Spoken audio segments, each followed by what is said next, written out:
দুঃশাসনের মধ্য দিয়ে টাকা পাচার করে, আমার আপনার টাকা পাচার করে আজকে তারা এই ক্ষমতাটাকে পাকাপোক্ত করে রেখেছে।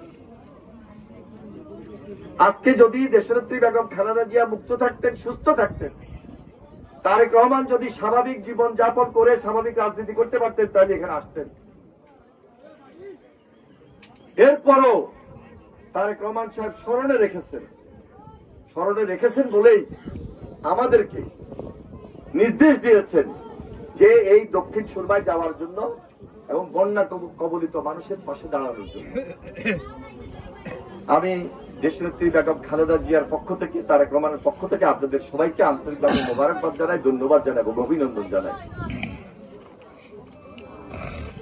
এই 20 জুন এই দেশের অবৈধ প্রধানমন্ত্রী ভারত গিয়েছে,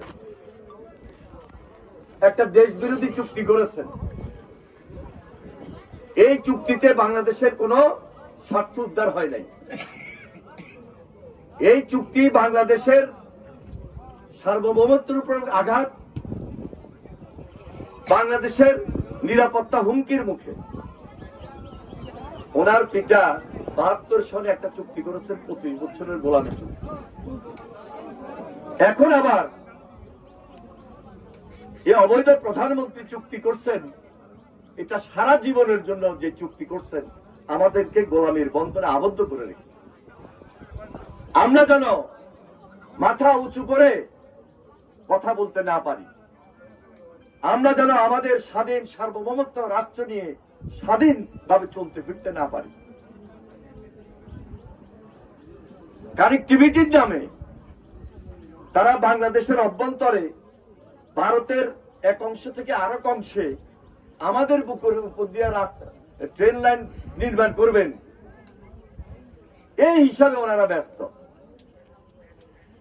এবার ট্রেন লাইন দিবেন, এটা কোনো ট্রানজিট নয়, এটা হলো করিডোর। এই চুক্তি বাংলাদেশের মানুষ বাস্তবায়ন করতে দিবে না। কারণ আমাদের মধ্যে ইতিমধ্যে সাধারণ মানুষের মধ্যে একটা সেন্টিমেন্ট জাগ্রত হয়েছে যে এই বাংলাদেশে আজকে যারা ক্ষমতা আছে এরা হলো সেবাদার সরকার। ভারত যা চায় তাদের স্বার্থ রক্ষা করার জন্য এরা তাই দিচ্ছে, কিন্তু আমাদের স্বার্থে এখন পর্যন্ত কিছু তারা আনতে পারে নাই, কোন চুক্তি তারা করতে পারে নাই। পায়রা বন্দর দিয়েছে, মোংলা পোর্ট দিয়েছে, চট্টগ্রাম বন্দর দিয়েছে, সব তাদের স্বার্থ রক্ষা হচ্ছে।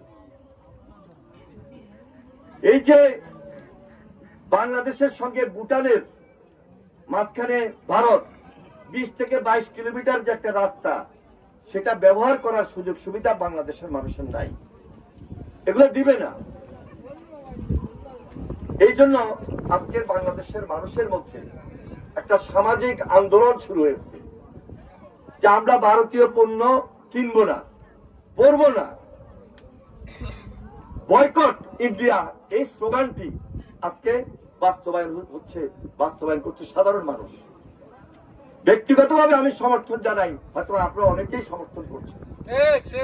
এটা আমার সেন্টিমেন্ট থেকে, আমার স্পিরিট থেকে এই ধরনের সিদ্ধান্ত আমাদের মধ্যে একটা জাগরণ সৃষ্টি করেছে। তাই এই মুহূর্তে আমাদেরকে ঐক্যবদ্ধ থাকতে হবে এই অবৈধ সরকারকে সরিয়ে দেওয়ার জন্য, যারা ভোটে আসে নাই। যদি আজকে স্বাভাবিক ভোট হতো তাহলে এই বক্তব্য, এই সেন্টিমেন্ট আমাদের মধ্যে আসতো না।